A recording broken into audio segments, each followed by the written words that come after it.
Hey there, how y'all doing? I'm back. I pushed record again, and I'm back for another episode. So I've been preparing for busy season at the shop, and I'm hungry.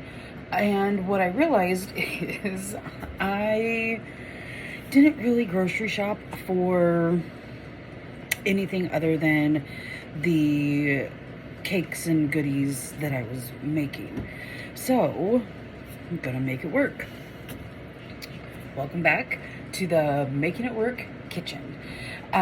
So looked around like the ingredients that I've got. I'm gonna make some drop biscuits. Simple and fulfilling and delicious. So start with a bowl, and then we're gonna do 2 cups of flour,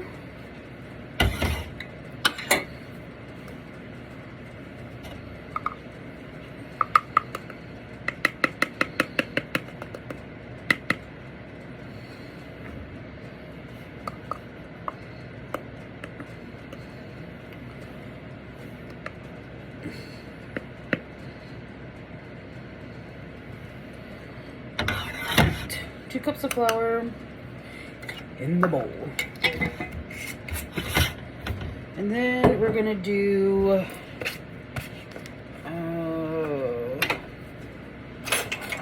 tablespoon some baking powder,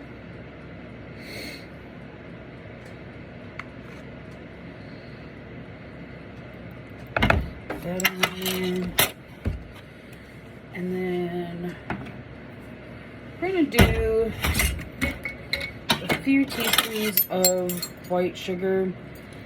I do recommend doing at least 2, and I do like 3 heavy teaspoons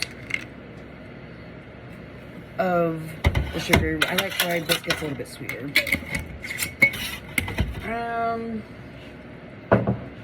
Let's see, some salt.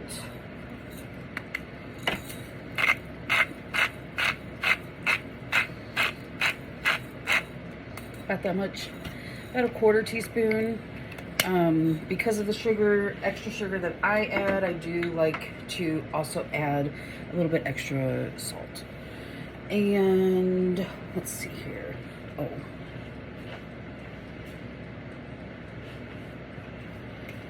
So cream of tartar. The recipe calls for like a 1/2 teaspoon. You can add a 1/2 teaspoon. You can totally leave this out and they would still be fine. I like to add just a little bit. So this one, we're gonna do like a little bit less than a 1/4 teaspoon. I like to have it in there. It's a leavening agent, and there's already some in baking powder. So again, if you don't have it, it's not a big deal. And if you do have it and your biscuits or whatever you're making isn't turning out like taste wise, it can sometimes leave like this aftertaste. I like it sometimes. So anyway, cream tartar if you have it. If not, don't worry about it. Okay, so now this, I'm just gonna whisk this together.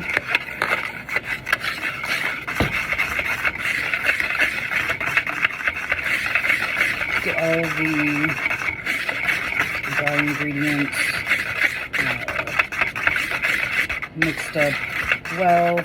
And I like to sift my flour, and I'm making it work because I don't have one of those right now, so whisking it is. But if I had my sifter, I would like put it all in the sifter and then sift it through at the same time. Okay, so now we're looking at, we want to do like 1/2 cup of butter.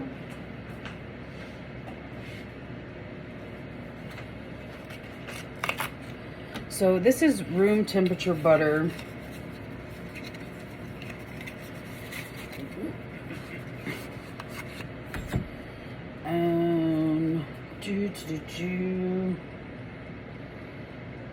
Oh, this one's salted. It is what it is. I'm gonna do the work. So you can melt this, or because this is room temperature, I'm gonna put it in here and just like squeeze it around, and hopefully create like little pockets of butter, thus eliminating the need to butter the biscuit later. Hopefully. That's the thought behind that. And I just messed up both of my hands. I want to have to go wash my hands before I touch the milk. Usually I leave like one hand free and clean. Today I just went all in. We're doing this. We're doing it.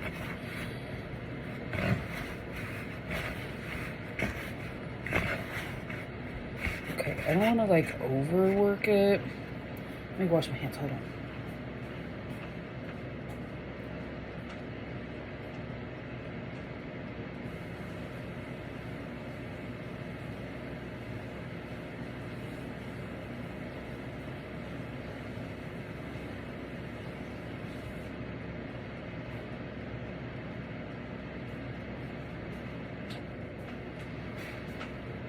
And I'm back. Did you miss me?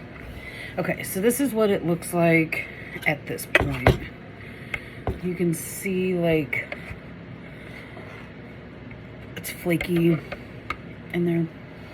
All right, so now we're gonna add a cup of milk.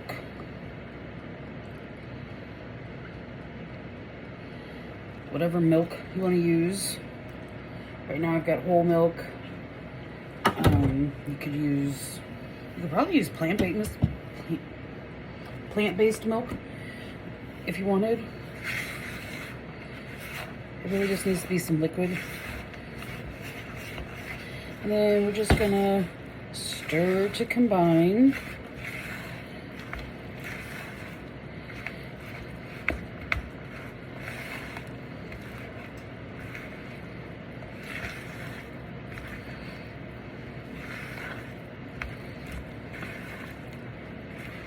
And the oven, I've got the oven at 450. Okay, so this is about what you're looking for. You could put a little bit more flour in here, but I'm not going to. This is about the consistency I'm looking for, because you want it to like drop. They're drop biscuits. Okay, so now I've got a baking sheet here with some parchment paper that I like sprayed with some cooking spray. You could just butter a pan. You could put them in a skillet, like a cast iron skillet if that's what you had. Just whatever. So we're just gonna drop them. And you want to go like whatever size, but you want to pick a size and stick with it.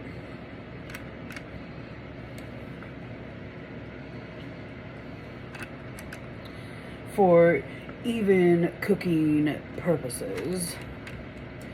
Now you could also like just spread them all out in a pie dish, or depending upon how much you made, in a baking pan, and just put all of it in there together instead of separating it out into individual biscuits, and let it cook like that. It would probably have to cook a little bit longer. However, whenever it got done, you know, you can tell like the edges are going to be golden brown and kind of crispy. You could probably stick a toothpick or something in there to check. Anyway, whenever they're done, you'd pull them out and just cut them into whatever size you want them cut into.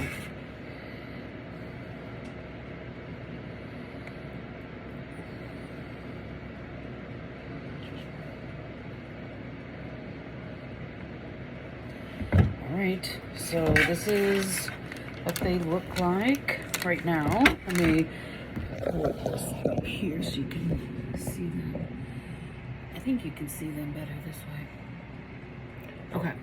So again, I'm at the shop. So I've got, do you see my hand? High five.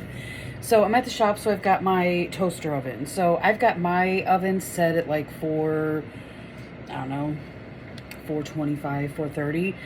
Just a little bit under the 450 that would be in a regular conventional oven. It just gets hotter in there. So I'm going to put this in here. You can do like 8 to 12 minutes. What we're looking for is like golden brown, crispy tops on there. So I'm going to set my timer for 8 minutes, and then I'll come back and check on them. So I'll be back. I'm going to go clean up.